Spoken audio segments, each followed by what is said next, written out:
ಈ ಕಾರ್ಯಕ್ರಮದ ಪ್ರಾಯೋಜಕರು ಗೀತಾಂಜಲಿ ಸಿಲ್ಕ್ಸ್ ಉಡುಪಿ.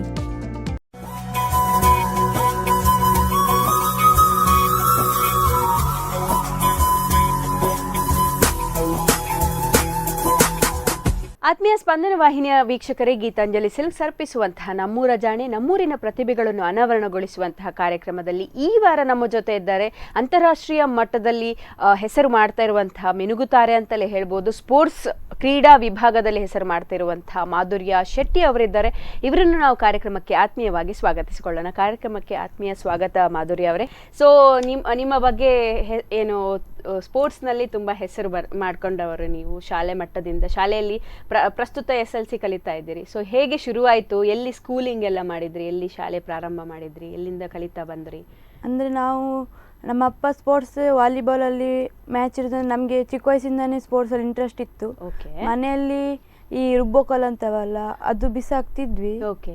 ಮತ್ತೆ ಪ್ರೈಮರಿಗೆ 5th ಸ್ಟಾರ್ಟ್ ಆಗಿದ್ದು. ನಮ್ಮ PT ಟೀಚರು ಸುಗಂಧಿ ಟೀಚರ್ ಅಂತ, ಅವರು 5th ನನಗೆ ಕೋಚಿಂಗ್ ಕೊಡ್ತಾ 6th 7th 8th ಅಲ್ಲಿ ನ್ಯಾಷನಲ್ಸ್ ಕರ್ಕೊಂಡೋಗಿದ್ದಾರೆ. ಮತ್ತೆ ಹೈಸ್ಕೂಲಲ್ಲಿ ಸಿಂಥಿಯಾ ಟೀಚರ್, ನಮ್ಮ PT ಟೀಚರ್, ಅಲ್ಲಿ ನಮಗೆ ಕೊರೋನಾ ಇದ್ದ ಕಾರಣ ಸುಮಾರು ಮ್ಯಾಚ್ ಹೋಗಿದೆ. 10th ಅಲ್ಲಿ ಒಂದು ಫ್ರಾನ್ಸಿಗೆ ಸೆಲೆಕ್ಷನ್, ಅಂದರೆ 3 ವರ್ಷದ ಹಿಂದೆ ಯಾರು ನ್ಯಾಷನಲ್ಸಿಗೆ ಭಾಗವಹಿಸಿದ್ದಾರೆ ಅವರಿಗೆ ಮ್ಯಾಚ್ ಇತ್ತು. ಎಲ್ಲಿ ಒಡಿಸ್ಸಾದಲ್ಲಿ ಸೆಲೆಕ್ಷನ್ ಅಲ್ಲಿ ಇತ್ತು. ನಮ್ಮ ಸರು HM ಲಿಂಗರಾಜು ಸರ್ ಅಂತ, ಅವರೆಲ್ಲ ಟೀಚರ್ಸ್ ಹೆಲ್ಪಿಂದ ನಾನು ಡಿಸ್ಕಸಲ್ಲಿ ಮತ್ತು ಶಾರ್ಟ್ ಪುಟ್ಟಲ್ಲಿ 2 ಭಾಗವಹಿಸಿದ್ದೆ ಒಡಿಸ್ಸಾದಲ್ಲಿ. ಅದರಲ್ಲಿ ಶಾರ್ಟ್ ಪುಟ್ 4th ಆಗಿದೆ, ಡಿಸ್ಕಸ್ ಫಸ್ಟ್ ಆಗಿದೆ.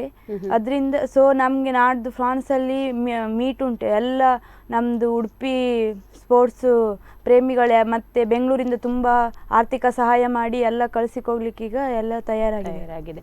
ಸೊ ಎಷ್ಟು ಗಂಟೆ ನೀವು ಪ್ರಾಕ್ಟೀಸ್ ಮಾಡ್ತೀರಿ? ಅಂದರೆ ಅಜ್ಜರಕಾಡು ಶಾಲೆಯಲ್ಲಿ ಕಲಿತಾ ಇದ್ದೀರಲ್ಲ, ಸೊ ನಿಮಗೆ ಎಷ್ಟು ಟೈಮಲ್ಲಿ ಪ್ರಾಕ್ಟೀಸ್ ಇರ್ತದೆ? ನಮಗೆ ಬೆಳಿಗ್ಗೆ 6 ಇಂದ 8 o'clock, ಸಂಜೆ 4:30 ಇಂದ 7 o'clock ತನಕ ಇರ್ತದೆ. ಅದು ಹೇಗಿರ್ತದೆ ಆ ಮೂಮೆಂಟ್? ಟಫ್ ಆಗಿರ್ತದ? ಕಂಟಿನ್ಯೂಸ್ ರೆಗ್ಯುಲರ್ ವೀಕೆಂಡ್ ಅಂತ ರಜೆ ಇರೋದಿಲ್ಲ? ವೀಕೆಂಡ್ ಸ್ವಿಮ್ಮಿಂಗ್ ಇರ್ತದೆ, ವೀಕೆಂಡ್ ರಜೆ ಇರ್ತದೆ. ಪ್ರಾಕ್ಟೀಸ್ ಎಷ್ಟು ಗಂಟೆ ನೀವು ಪ್ರಾಕ್ಟೀಸ್ ಮಾಡ್ತೀರಿ ದಿನಾಲು? ಅಂದ್ರೆ ಈಗ ನಾಳೆ ಕಾಂಪಿಟೇಷನ್ಗೆ ಹೋಗ್ಲಿಕ್ಕೆ ಉಂಟು ಅಂತ ಗೊತ್ತಿರ್ತದೆ ನಿಮ್ಗೆ, ನೀವು ಹಿಂದಿನ ರಾತ್ರಿ ತನಕ ಕೂತ್ಕೊಂಡು? ಹಿಂದಿನ ರಾತ್ರಿ ಅಂದ್ರೆ ನಮ್ಗೆ ರೆಸ್ಟ್ ಕೊಡ್ತಾರೆ. ಒಂದು ಟೈಮ್ ನೈಟ್ ರೆಸ್ಟ್ ಕೊಡ್ತಾರೆ ಸಂಜೆ ಹೊತ್ತು. ಮಾರ್ನಿಂಗ್ ಪ್ರಾಕ್ಟೀಸ್ ಮಾಡು. ಮಾರ್ನಿಂಗ್ ಪ್ರಾಕ್ಟೀಸ್ ಮಾಡ್ತೀರಿ. ಎಷ್ಟು ಜನ ನಿಮ್ಮ ಹಾಸ್ಟೆಲ್ ಅಲ್ಲಿ ಇದ್ದಾರೆ ಕ್ರೀಡಾ ವಿದ್ಯಾರ್ಥಿಗಳು?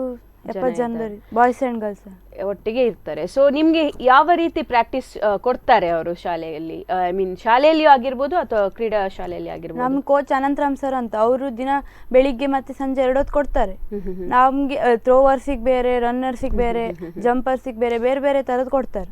ನಮ್ದು ಇದಕ್ಕೆ ನಾವು ಹೋಗ್ತೀವಿ, ಅವ್ರು ನಮ್ಮ ಹತ್ರ ಬಂದು ಪ್ರಾಕ್ಟೀಸ್ ಕೊಟ್ಟು ಇದು ಮಾಡ್ತಾರೆ. ಸೊ ನೀವು ಶಾಲೆ 5ನೇ ಕ್ಲಾಸಲ್ಲಿ ಸ್ಟಾರ್ಟ್ ಮಾಡಿದ್ರಿ ಅಂತ ಹೇಳಿದ್ರಿ. ಸೊ 5ನೇ ಕ್ಲಾಸಲ್ಲಿ ಯಾವ ಗೇಮ್ ಇಂದ ಸ್ಟಾರ್ಟ್ ಮಾಡಿದ್ರಿ? 5ನೇ ಕ್ಲಾಸ್ ಅಂದ್ರೆ PT ಪೀರಿಯಡ್ ಇರ್ತದಲ್ಲ, ಆವಾಗ ಡಿಸ್ಕಸ್ ಉರುಳಿಸಿ ಬಿಡ್ಲಿಕ್ಕೆ ಟೀಚರ್ ಕರ್ಕೊಂಡು ಹೋಗಿದ್ರು ಗ್ರೌಂಡಿಗೆ. ಅದರಲ್ಲಿ ನಮ್ಮ 2 ಟೀಮ್ ಮಾಡಿದ್ರು. ಅದ್ರ ಎದುರು ಟೀಮು ವಿನ್ ಆಗಿತ್ತು ಉರುಳಿಸಿ ಬಿಡಿದ್ರಲ್ಲಿ.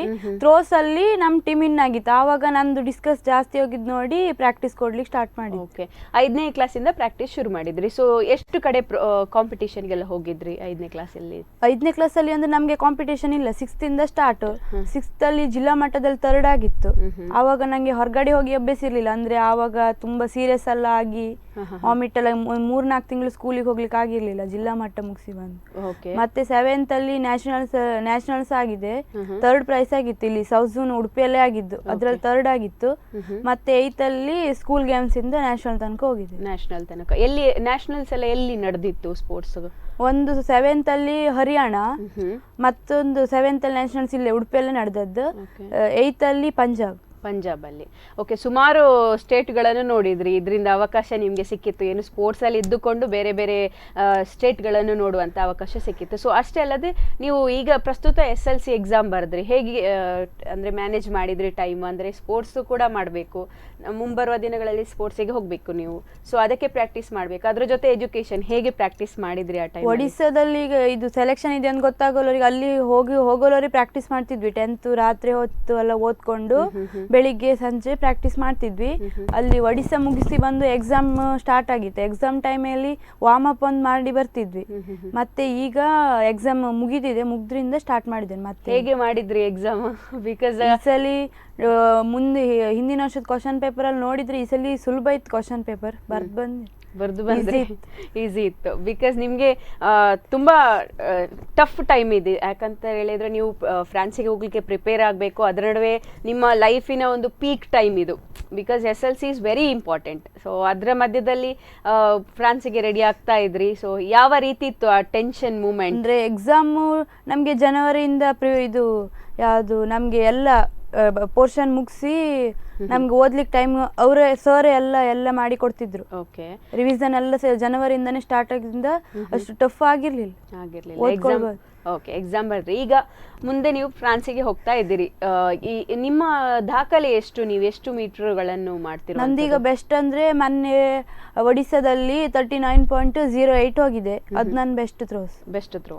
ಎಷ್ಟು ಕ್ಯಾಂಡಿಡೇಟ್ಸ್ ಇದ್ರು ಆ ಟೈಮಲ್ಲಿ, ಪಾರ್ಟಿಸಿಪೆಂಟ್ಸ್? ನಮಗೆ ಡಿಸ್ಕಸ್ ಅಲ್ಲಿ 8 ಇದ್ರು. ಓಕೆ, 8 ಅಲ್ಲಿ ನಿಮ್ಮದು ಫಸ್ಟ್ ಬಂತು. ಸೊ ನೆಕ್ಸ್ಟ್ ಈಗ ಮುಂದೆ ಜಾಸ್ತಿ ಬರಬೇಕು ನಿಮಗೆ, ಏನು ಅವಕಾಶಗಳು ದೊಡ್ಡ ಅವಕಾಶ ಸಿಕ್ಕಿರುವಂಥದ್ದು, ಅದಕ್ಕೆ ಜಾಸ್ತಿ ಪ್ರಯತ್ನ ಮಾಡಬೇಕು. ನಿಮ್ಮ ಈಗ ಮಾಡ್ತಿರುವಂಥ ಥ್ರೋ ಎಷ್ಟು ಹೋಗ್ತದೆ ಈಗ ಸದ್ಯದಲ್ಲಿ? ಅಂದ್ರೆ ಈಗ ಅಳತೆ ಮಾಡಲಿಲ್ಲ, ನನಗೆ ಪಾರ್ಟ್ನರ್ ಇಲ್ಲ ಈಗ ಡಿಸ್ಕಸ್ ಅಲ್ಲಿ. ಎಲ್ಲ ಎಕ್ಸಾಮ್ ಸೆಕೆಂಡ್ PUC ಅಕ್ಕಂದ್ರಿಗೆಲ್ಲ ಎಕ್ಸಾಮ್, ನಾನು ಒಬ್ಬಳೇ ಪ್ರಾಕ್ಟೀಸ್ ಮಾಡ್ತಾ ಇದ್ದೇನೆ. ಓಕೆ, ಎಷ್ಟರವರೆಗೆ ಮಾಡಬೇಕು ಅಂತ ಟಾರ್ಗೆಟ್ ಇಟ್ಕೊಂಡಿದ್ರೆ? ಅಂದ್ರೆ ಒಂದು ಪರ್ಟಿಕ್ಯುಲರ್ ಮೀಟರ್ ಅಂತ ಇರ್ತದೆ ನಿಮಗೆ. ಈಗ ಫ್ರಾನ್ಸ್ ಅಲ್ಲಿ ಪಾರ್ಟಿಸಿಪೇಟ್ ಮಾಡ್ಬೇಕಂತ ಹೇಳಿದ್ರೆ ಯಾರಾದ್ರೂ ನೋಡಿದಿರಾ ಅಲ್ಲಿ ಎಷ್ಟು ಹಿಂದಿನ ದಾಖಲೆ ಎಷ್ಟು ಅಂತ ನೋಡಿದಿರಾ ಯಾರಾದ್ರೂ? ಇಲ್ಲ, ಅಲ್ಲಿಯ ದಾಖಲೆಗಳನ್ನು ಮೀರಿ ನೀವು ಪ್ರಯತ್ನ ಪಡಬೇಕಾಗ್ತದೆ. ಸೊ ಅದಕ್ಕೋಸ್ಕರ ನೀವು ಜಾಸ್ತಿ ಪ್ರಾಕ್ಟೀಸ್ ಮಾಡಲೇಬೇಕು, ಹೌದಲ್ವಾ? ಸೊ ಹೇಗೆ ಪ್ರಾಕ್ಟೀಸ್ ಮಾಡ್ತಿದ್ರಿ? ನಿಮ್ಗೆ ಯಾವ ರೀತಿ ಟೆನ್ಷನ್ ಇದೆ? ನಂಗೆ ಎಂತಂದ್ರೆ ಫ್ರಾನ್ಸ್ ಅಲ್ಲಿ ಒಂದು ಮೆಡ್ಲ್ ಮಾಡ್ಬೇಕಂತ ನಮ್ಗೆ ಸರ್ ಹೇಳಿದಾರೆ. ಇಂತಿಷ್ಟು ಈ ವರ್ಕೌಟ್ ದಿನಕ್ಕೊಂಥರ ವರ್ಕೌಟ್ ಇರ್ತದೆ ನಮ್ಗೆ ವಾರದಲ್ಲಿ. ಆ ವರ್ಕೌಟಿಗೆ ಆ ದಿನ ಇದು ಮಾಡ್ತೇವೆ. ಓಕೆ, ನೀವು ಈಗ ಸ್ಟೇಟ್ ಲೆವೆಲ್ ಆಯ್ತು, ನಿಮ್ಗೆ ಸ್ಟೇಟ್ ಲೆವೆಲ್ ಮತ್ತೆ ನ್ಯಾಷನಲ್ ಲೆವೆಲ್ ಇದೆರಡರ ಬಗ್ಗೆ ಯಾವ ರೀತಿ ಡಿಫ್ರೆನ್ಸ್ ಇರ್ತದೆ? ಅಂದ್ರೆ ಆಟ ಆಡುವಾಗ ನಿಮ್ಗೆ ಗೊತ್ತೇ ಇರ್ತದೆ, ಸ್ಟೇಟ್ ಅಲ್ಲಿ ಬೇರೆ ತರ ಇರ್ತದೆ, ನ್ಯಾಷನಲ್ಸ್ ಅಲ್ಲಿ ಬೇರೆ ತರ ಇರ್ತದೆ. ಯಾವ ರೀತಿ ಇರ್ತದೆ? ಸ್ಟೇಟಲ್ಲಿ ಅಂದ್ರೆ ನಮಗೆ ಎಲ್ಲ ಗೊತ್ತಿರೋರೇ ಆಗಿರೋದ್ರಿಂದ ಅವ್ರದ್ದು ಎಷ್ಟು ಥ್ರೋಸ್ ಹೋಗ್ತದೆ ಅದೆಲ್ಲ ತಿಳ್ಕೊಬಹುದು, ಮಾತಾಡಿ ತಿಳ್ಕೊಬಹುದು. ಆದ್ರೆ ನ್ಯಾಷನಲ್ಸ್ ಅಲ್ಲಿ ಯಾರು ಪರಿಚಯ ಇರುದಿಲ್ಲ, ಮಾತಾಡ್ಲಿಕ್ಕೆ ಆಗುದಿಲ್ಲ. ನೀವು ಅಲ್ಲಿ ಹೋದ ಮೇಲೆ ಗೊತ್ತಾಗ್ತದೆ, ಥ್ರೋಸ್ ಮಾಡಿದ್ರ ಮೇಲೆ ಅವ್ರು ಎಷ್ಟು ಆಗ್ತಾರೆ ಅಂತ ಗೊತ್ತಾಗ್ತದೆ. ಈಗ ನೀವು ಮುಂದೆ ಹೋಗ್ತಾ ಇರೋದು ಫ್ರಾನ್ಸ್, ಅದ್ ದೇಶ ಬಿಟ್ಟು ಹೋಗ್ತಾ ಇರುವಂತದ್ದು. ಸೊ ಹೇಗೆ ನೀವು ಅದಕ್ಕಿಂತ ಮೀನ್ಸ್ ರೆಡಿ ಆಗ್ಬೇಕು? ಯಾವ ರೀತಿ ಪ್ರಿಪೇರ್ ಆಗ್ತಾ ಇದ್ದೀರಿ ಸದ್ಯದ ಮಟ್ಟಿಗೆ? ನಮ್ದು ಪ್ರಾಕ್ಟೀಸ್ ಆಗ್ತುಂಟು, ನೋಡ್ಬೇಕು. ಅಲ್ಲಿ ಹೋದ್ಮೇಲೆ ಅವ್ರು ಥ್ರೋಸ್ ಎಷ್ಟು ಮಾಡ್ತಿದ್ದ ಅವ್ರದ್ದು ಅಲ್ಲಿ ಅಳತೆ ಮಾಡಿದ್ರ ಮೇಲೆ ನಮ್ಗೆ ಅವ್ರು ಎಷ್ಟು ಥ್ರೋಸ್ ಮಾಡಿದ್ರು ಅಂತ ಗೊತ್ತಾಗ್ತದೆ. ಸೊ ನಿಮ್ಮ ಈ ಎಜುಕೇಶನ್ ಹಿಡ್ಕೊಂಡು ನೀವು ಫ್ರಾನ್ಸಿಗೆ ಹೋಗ್ತಾ ಇದ್ದೀರಿ. ನಾಳ್ದು ನಿಮಗೆ ಮೆಡಲ್ ಬರಲೇಬೇಕು. ಯಾಕಂತ ಹೇಳಿದ್ರೆ ನಮ್ಮೂರಿನ ಪ್ರತಿಭೆ ಆಗಿದ್ದುಕೊಂಡು ನೀವು ಸಾಧನೆ ಮಾಡ್ತೀರಿ ಅನ್ನುವಂಥದ್ದು ಖಂಡಿತ ನಮ್ಮ ಒಂದು ಹೋಪ್ಸ್. ಸೊ ಬರಲೇಬೇಕು. ಅದರ ನಂತರ ನಿಮ್ಮ ಏನು ಗುರಿ ಇಟ್ಕೊಂಡಿರುವ? ನಾನು IPS ಮಾಡ್ಬೇಕಂತಿದ್ದೇನೆ. ಸ್ಪೋರ್ಟ್ಸ್ ಅಲ್ಲೇ ಮುಂದೆ ಹೋದ್ರೆ ಅದು ಚಾನ್ಸ್ ಸಿಗ್ಬೋದಂತ ಎಲ್ಲರೂ ಹೇಳ್ತಾರೆ, ಸಿಗ್ತದಂತ ಅನ್ಕೊಂಡಿದ್ದೇನೆ. ನಿಮ್ಗೆ ಇನ್ನಷ್ಟು ಪ್ರಾಕ್ಟೀಸಸ್ ಮಾತ್ರ ಬೇಕಾಗ್ತದೆ, ಮತ್ತೆ ಸಪೋರ್ಟ್ಗಳು ಖಂಡಿತ ಬೇಕಾಗ್ತದೆ. ಯಾವ ರೀತಿ ಫ್ಯಾಮಿಲಿ ಆಗಿರ್ಬೋದು, ಸ್ಕೂಲಲ್ಲಿ ಯಾವ ರೀತಿ ಸಪೋರ್ಟ್ ಬರ್ತಾ ಇದೆ ನಿಮ್ಗೆ?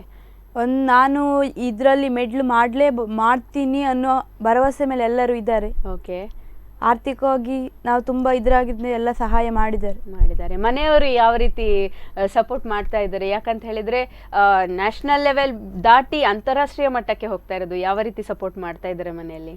ನಮ್ಮ ಮನೇಲಿ ಅಂದ್ರೆ ಅಕ್ಕನು ಸ್ಪೋರ್ಟ್ಸೇ, ತಂಗಿಗೆ ಈಗ ಇದಾಗ್ತುಂಟು, ಪ್ರಾಕ್ಟೀಸ್ ಆಗ್ತುಂಟು.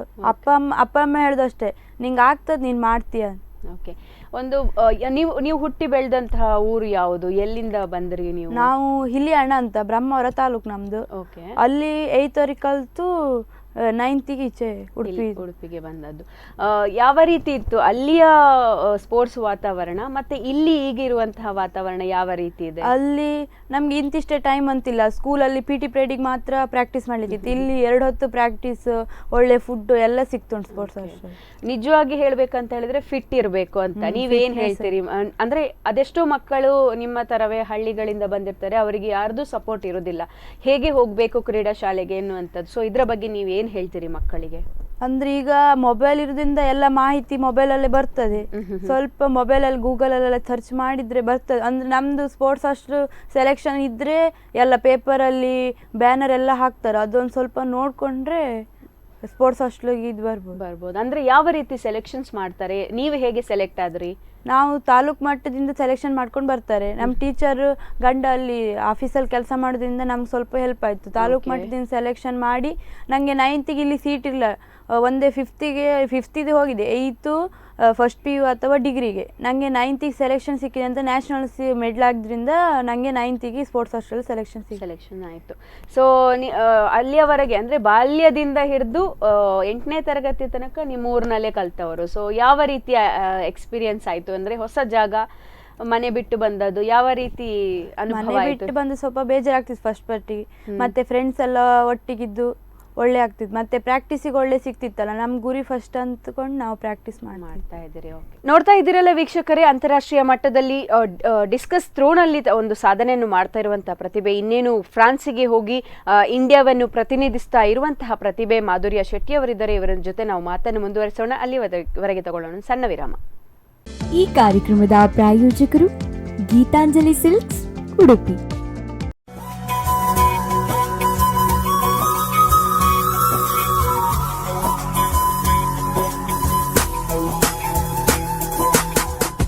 ವಿರಾಮದ ನಂತರ ಮತ್ತೆ ಸ್ವಾಗತ. ಗೀತಾಂಜಲಿ ಸಿಲ್ಕ್ಸ್ ಅರ್ಪಿಸುವಂತಹ ನಮ್ಮೂರ ಜಾಣೆ, ನಮ್ಮೂರಿನ ಪ್ರತಿಭೆಗಳನ್ನು ಅನಾವರಣಗೊಳಿಸುವಂತಹ ಕಾರ್ಯಕ್ರಮದಲ್ಲಿ ಈ ವಾರ ನಮ್ಮ ಜೊತೆ ಇದ್ದಾರೆ ಕ್ರೀಡಾ ಪ್ರತಿಭೆ, ಡಿಸ್ಕಸ್ ಥ್ರೋನಲ್ಲಿ ಹೆಸರು ಮಾಡ್ತಿರುವಂತಹ ಅಂತಾರಾಷ್ಟ್ರೀಯ ಮಟ್ಟಕ್ಕೆ ಆಯ್ಕೆಯಾಗಿರುವಂತಹ ಪ್ರತಿಭೆ ಮಾಧುರ್ಯ ಶೆಟ್ಟಿ ಅವರಿದ್ದಾರೆ. ಇವರ ಜೊತೆ ಮಾತನ್ನು ಮುಂದುವರಿಸೋಣ.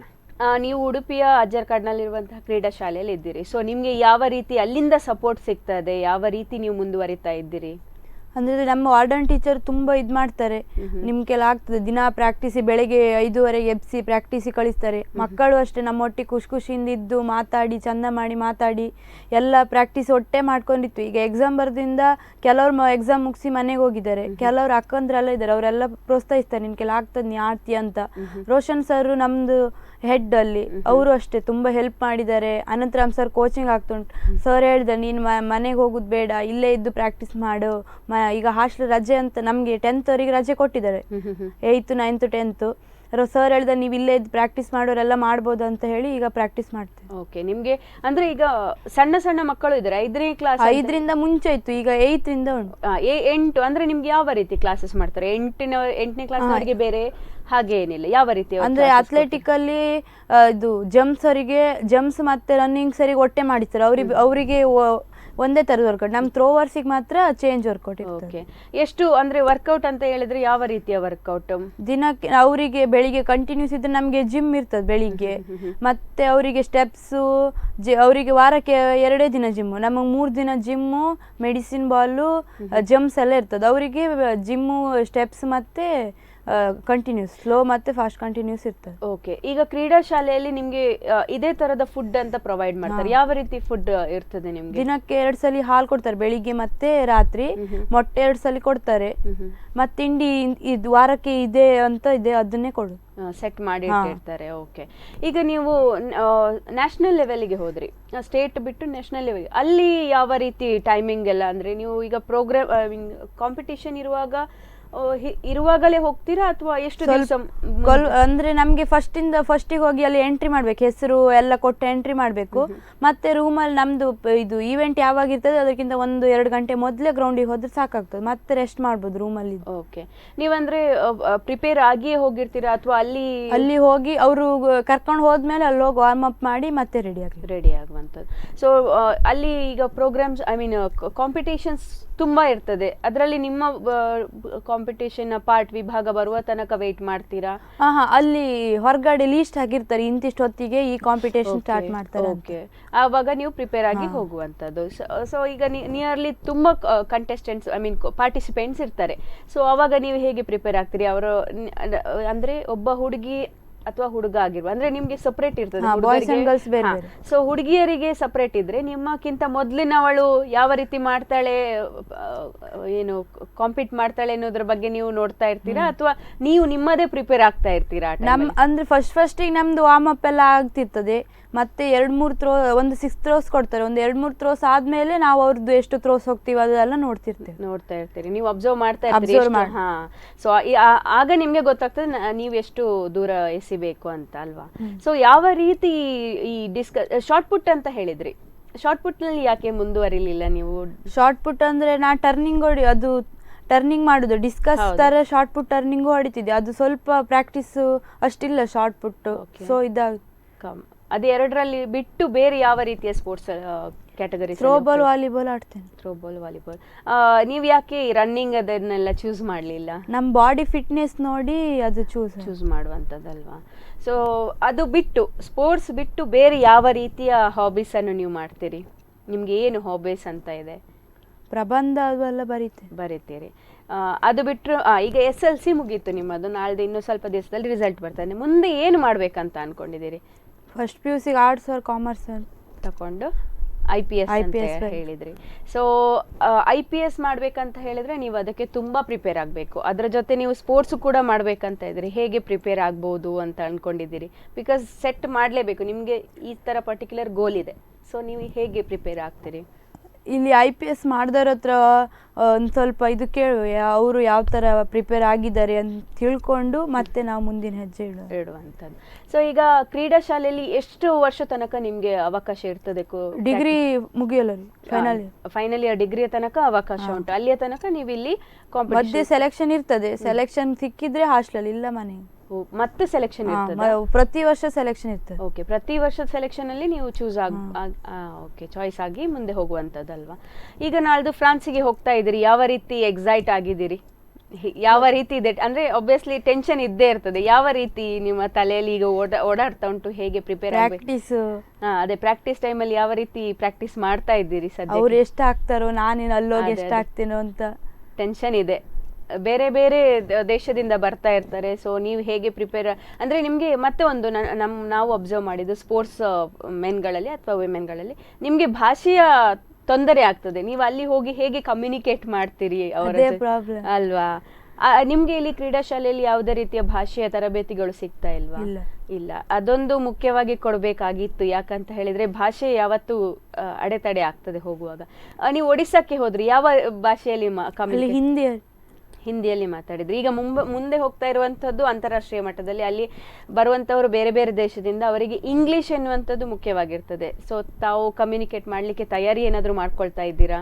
ಇಂಗ್ಲಿಷ್ ಅಂದ್ರೆ ಮಾತಾಡ್ಲಿಕ್ಕೆ ಕಷ್ಟ ಉಂಟು ನಂಗೆ. ಇಂಗ್ಲಿಷ್ ಸ್ವಲ್ಪ ವೀಕ್ ಇದ್ದೇನೆ, ಆದ್ರೆ ಸ್ವಲ್ಪ ಅರ್ಥ ಆಗ್ತದೆ, ಅವ್ರು ಮಾತಾಡಿದ್ರೆ ಅರ್ಥ ಆಗ್ತದೆ. ಓಕೆ, ಕಮ್ಯುನಿಕೇಟ್ ಮಾಡ್ಲಿಕ್ಕೆ ಆದಷ್ಟು ಪ್ರಾಕ್ಟೀಸ್ ಬೇಕು ಅಂತ.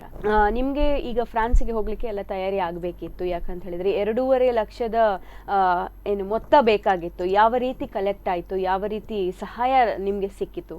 ನಮ್ಮ PT ಟೀಚರ್ ಎಲ್ಲರ ಹತ್ರ ಅಂದ್ರೆ ನಮ್ಮ ಇದು ಬರವಣಿಗೆ ಮೂಲಕ ಎಲ್ಲ ಕಳಿಸಿದ್ವಿ.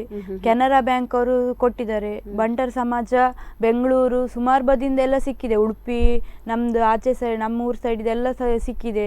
ಮತ್ತೆ ಇವರು ನಮ್ಮ ಕ್ರೀಡಾಭಿಮಾನಿಗಳು ಉಡುಪಿ, ಬೆಂಗಳೂರು ಎಲ್ಲ ಕಡೆಯಿಂದ ಸಹಾಯಧನ ಸಿಕ್ಕಿದ್ರಿಂದ 2.5 ಲಕ್ಷ ಒಟ್ಟಾಯಿತು. ಈಗ ಅಲ್ಲಿ ಹೋಗುವ ಖರ್ಚು ಬಿಟ್ಟು ಬೇರೆ ಖರ್ಚು ನಿಮ್ಗೆ ಇರುತ್ತೆ. ಇದಕ್ಕೆ ಯಾರಾದ್ರೂ ಇಲ್ಲಿಂದ ಒಡಿಸ್ಸಾದವ್ರಿಗೆ ಹೋಗೋರಿಗೆ ನಮ್ದೇ ಖರ್ಚು, ಮತ್ತೆ ಅಲ್ಲಿಂದ ಇಂಡಿಯಾ ಟೀಮ್ ಒಟ್ಟಿಗೆ ಅವ್ರು ನಾವು ಕಟ್ಟಿದ ಹಣದಲ್ಲಿ ಕರ್ಕೊಂಡು ಹೋಗ್ತಾರೆ. ಸೊ ನಿಮ್ಗೆ ಅಲ್ಲಿ ಹೋದ ಮೇಲೆ ಖರ್ಚು ಇದ್ದೇ ಇರ್ತದೆ. ಸೊ ಖರ್ಚಿಗೆ ಏನಾದ್ರೂ ವ್ಯವಸ್ಥೆ ಆಗಿದೆಯಾ ಅಥವಾ ನೀವು ವ್ಯವಸ್ಥೆಗೆ ಮುಂದೆ ನೋಡ್ತಾ ಇದ್ದೀರಾ? ಇನ್ನು ಆಗಿದೆ ಈಗ ಎಲ್ಲ. ಓಕೆ, ಅಂದ್ರೆ ಎಲ್ಲ ಕೊಟ್ಟಿದ್ದಾರೆ ಆರ್ಥಿಕ ಸಹಾಯ. ಸೊ ಎಲ್ಲ ಇದೆ. ಆದ್ರೂ ಕೂಡ ನಿಮ್ಮ ಫ್ಯೂಚರಿಗೆ ನಿಮ್ಗೆ ಸಹಾಯ ಬೇಕೇ ಬೇಕು, ಹೌದಲ್ವಾ? ಯಾಕಂತ ಹೇಳಿದ್ರೆ ಫ್ರಾನ್ಸ್ ಅಲ್ಲಿ ಸೆಲೆಕ್ಷನ್ ಆದ ನಂತರ ನೀವು ಮುಂದೆ ಹೋಗ್ಲೇಬೇಕಾಗ್ತದೆ. ಸೊ ಆಗ ನಿಮಗೆ ಅವಕಾಶಗಳು ಬಂದೇ ಬರ್ತದೆ, ನಿಮಗೆ ಅವಶ್ಯಕತೆ ಕೂಡ ಇರ್ತದೆ. ಸೊ ಅಂತ ಸಂದರ್ಭದಲ್ಲಿ ನಿಮಗೆ ಸಹಾಯ ಹಸ್ತ ಬೇಕಾಗ್ತದೆ ಅಲ್ವಾ? ಈಗ ಕೊಟ್ಟಿರುವಂತದ್ದು ಬಂಟ ಸಮುದಾಯ, ಕೆನರಾ ಬ್ಯಾಂಕ್ ಮತ್ತೆ ಕ್ರೀಡಾಭಿಮಾನಿಗಳು, ಇವರಿಗೂ ಕೂಡ ನಾವು ಈ ಸಂದರ್ಭದಲ್ಲಿ ತುಂಬಾ ಥ್ಯಾಂಕ್ಸ್ ಹೇಳಬೇಕಾಗ್ತದೆ, ಹೌದಲ್ವಾ? ಬಿಕಾಸ್ ನಿಮ್ಮ ಒಂದು ಏನು ಆಸೆಯನ್ನು ಅವರು ತುಂಬಾ ಸಪೋರ್ಟ್ ಮಾಡಿ ಮುಂದುವರಿಸ್ತಾ ಇದ್ದಾರೆ. ಅಷ್ಟಲ್ಲದೆ ನಮ್ಮೂರಿನ ಪ್ರತಿಭೆ ನಿಮ್ಮನ್ನು ಮುಂದೆ ಏನು ಇನ್ನು ಮುಂದಿನ ಹೆಜ್ಜೆಗೆ ಸಪೋರ್ಟ್ ಮಾಡ್ತಾ ಇದ್ದಾರೆ ಇವರು. ನೀವು ಈ ಸಂದರ್ಭದಲ್ಲಿ ಥ್ಯಾಂಕ್ಸ್ ಹೇಳ್ಬೇಕು, ಹೌದಲ್ವಾ? ನಾ ಎಲ್ಲರಿಗೂ ಥ್ಯಾಂಕ್ಸ್ ಹೇಳಿಕ್ ಬಯಸ್ತೇನೆ. Thank you. ಮಾಧುರ್ಯ ಅವರೇ, ನಿಮ್ಮ ಏನು ಸಾಧನೆಗಳು ಇನ್ನಷ್ಟು ಮುಂದುವರಿಲಿ, ಹೀಗೆ ಸಾಧನೆ ಮಾಡಿ ನಿಮ್ಮ ಆಸೆ ಆಕಾಂಕ್ಷೆಗಳು ಏನಿದೆ ಅದು ನೆರವೇರಲಿ ಅಂತ ನಾವು ಸ್ಪಂದನ ವಾಹಿನಿಯ ಪರವಾಗಿ ಹಾರೈಸ್ತೇವೆ. ಅಷ್ಟೇ ಅಲ್ಲದೆ ನೀವು ಮುಂಬರುವ ಮಕ್ಕಳು ಅಂದರೆ ಅದೆಷ್ಟೋ ಮಕ್ಕಳಿಗೆ ನಿಮ್ಮಂಥ ಅಂದರೆ ಕೆಲವರು ಗೊತ್ತಿಲ್ಲ, ಅದೆಷ್ಟೋ ಮಕ್ಕಳು ಹಳ್ಳಿಗಳಿಂದ ಬರ್ತಾರೆ, ಅವರಿಗೂ ಅವರಲ್ಲಿ ಆಸೆಗಳಿರ್ತವೆ ಸ್ಪೋರ್ಟ್ಸಿಗೆ ಹೋಗ್ಬೇಕಂತ. ಸೊ ಅವರಿಗೆ ಯಾವ ರೀತಿ ಮೆಸೇಜಸ್ ಕೊಡ್ಬೋದು ನೀವು, ಯಾವ ರೀತಿ ಅವ್ರು ಮುಂದೆ ಬರಬೇಕು ಅಂತ ಒಂದು ಮಾತು ಅವರಿಗೆ ತಿಳಿಸ್ಬೋದಾ? ಸ್ಕೂಲಲ್ಲಿ ಒಳ್ಳೆ PT ಸರು ಎಲ್ಲ ಸಿಕ್ಕಿದ್ರೆ ಗ್ರಾಮೀಣ ಮಕ್ಕಳು ಸಹಿತ ಮುಂದೆ ಬರ್ಬೋದು ಅಂತ. ಅದಕ್ಕೆ ನೀವೇ ಒಂದು ಉದಾಹರಣೆ ಅಂತ ನಾವು ಹೇಳ್ತೇವೆ. ಯಾಕಂತ ಹೇಳಿದ್ರೆ ನಿಮಗೆ ಒಂದು ನಿಮ್ಮನ್ನು ಇಲ್ಲಿ ತನಕ ತಂದಂತಹ PT ಟೀಚರ್ಸ್ಗಳನ್ನು ನೀವು ಈ ಸಂದರ್ಭದಲ್ಲಿ ಸ್ಮರಿಸಬೇಕು, ಹೌದಲ್ವಾ? ಸೊ ಯಾವ ರೀತಿ ಅವ್ರು ಮುಂದೆ ಬರಬೇಕು ಅಂತ ಅಂದ್ರೆ ಕ್ರೀಡಾ ಶಾಲೆ ಅಲ್ಲಿ ಕಲಿಬೇಕು ಅಂತ ಅದೆಷ್ಟೋ ಮಕ್ಕಳಿರ್ತಾರೆ, ಮತ್ತೆ ಅದೆಷ್ಟೋ ಮಕ್ಕಳಿಗೆ ಅವಕಾಶಗಳು ವಂಚಿತರಾಗಿರ್ತಾರೆ. ಸೊ ಇಂಥ ಸಂದರ್ಭದಲ್ಲಿ ನೀವು ಏನ್ ಹೇಳ್ತೀರಿ? ಸ್ಕೂಲಿಂದ ಒಳ್ಳೆ ಸಾಧನೆ ಮಾಡ್ಕೊಂಡು ಹೋದ್ರೆ ಅಂದ್ರೆ ಸೆಲೆಕ್ಷನ್ ಬೇಕಂತಿಲ್ಲ ಸ್ಪೋರ್ಟ್ಸ್ ಹಾಸ್ಟೆಲ್ಗೆ. ಅಲ್ಲಿ ಡಿಪಾರ್ಟ್ಮೆಂಟಿಗೆ ನಮ್ದು ಡಾಕ್ಯುಮೆಂಟ್ಸ್ ಎಲ್ಲ ಕೊಟ್ರೆ ಅವರು ಡೈರೆಕ್ಟ್ ಸೆಲೆಕ್ಷನ್ ಕೊಡ್ತಾರೆ. ಎಲ್ಲ ಬದಿ ಸೆಲೆಕ್ಷನ್ ಮಾಡಿ ಬರ್ಬೇಕಂತಿಲ್ಲ. ಓಕೆ, ಹಾಗಾದ್ರೆ ನೀವು ಡೈರೆಕ್ಟ್ ಈ ತರ ಡಿಪಾರ್ಟ್ಮೆಂಟ್ ನ ಮುಖಾಂತರ ಹೋಗ್ಬೋದು ಎನ್ನುವಂಥದ್ದು ನಿಮ್ಮ ಅಭಿಪ್ರಾಯ. ಓಕೆ, ಮಾಧುರ್ಯ ಶೆಟ್ಟಿ ಅವರೇ, ತುಂಬಾ ಖುಷಿ ಆಯ್ತು ನಿಮ್ ಜೊತೆ. ನಿಮ್ಮಂತಹ ಪ್ರತಿಭೆಗಳು ಇನ್ನಷ್ಟು ಮೂಡಿ ಬರ್ಲಿ ಅಂತ ನಾವು ಹಾರೈಸ್ತೇವೆ. ನೀವು ನಾಳ್ದು ಫ್ರಾನ್ಸಿಗೆ ಹೋಗ್ತಿದ್ದೀರಿ, ಅದಕ್ಕೆ ನಾವು ಆಲ್ ದಿ ಬೆಸ್ಟ್ ಅಂತ ಹೇಳ್ತೇವೆ ಈ ಸಂದರ್ಭದಲ್ಲಿ. Thank you so much for coming. ನೋಡಿದ್ರಲ್ಲ ವೀಕ್ಷಕರೇ, ಇಷ್ಟರವರೆಗೆ ನಮ್ಮ ಜೊತೆ ಇದ್ರು ಕ್ರೀಡಾ ಕ್ಷೇತ್ರದಲ್ಲಿ ತನ್ನನ್ನು ತೊಡಗಿಸಿಕೊಂಡಿರುವಂತಹ ಪ್ರತಿಭೆ, ಕ್ರೀಡೆಯಲ್ಲಿ ಮುನ್ನುಗ್ಗುತ್ತಿರುವಂತಹ ಪ್ರತಿಭೆ ಅಂತಲೇ ಹೇಳಬಹುದು. ಡಿಸ್ಕಸ್ ಥ್ರೋನಲ್ಲಿ ಅಂತಾರಾಷ್ಟ್ರೀಯ ಮಟ್ಟದಲ್ಲಿ ತನ್ನನ್ನು ಗುರುತಿಸಿಕೊಳ್ಳಿಕ್ಕೆ ತಯಾರಾಗಿರುವಂತಹ ಮಾಧುರ್ಯ ಶೆಟ್ಟಿ ಅವರು ನಮ್ಮ ಜೊತೆಗಿದ್ರು. ಸೊ ಇವರ ಬಗ್ಗೆ ನಾವು ತಿಳ್ಕೊಂಡ್ವಿ. ಇದೇ ರೀತಿ ಪ್ರತಿ ವಾರ ಒಬ್ಬೊಬ್ಬ ಪ್ರತಿಭೆಗಳನ್ನು ನಾವು ಅನಾವರಣಗೊಳಿಸ್ತಾ ಇರ್ತೇವೆ. ಅಲ್ಲಿಯವರೆಗೆ ನೋಡ್ತಾ ಇರಿ ಸ್ಪಂದನ ವಾಹಿನಿ. ನಾನು ಪಲ್ಲವಿ ಸಂತೋಷ್. ಈ ಕಾರ್ಯಕ್ರಮದ ಪ್ರಾಯೋಜಕರು ಗೀತಾಂಜಲಿ ಸಿಲ್ಕ್ಸ್, ಉಡುಪಿ.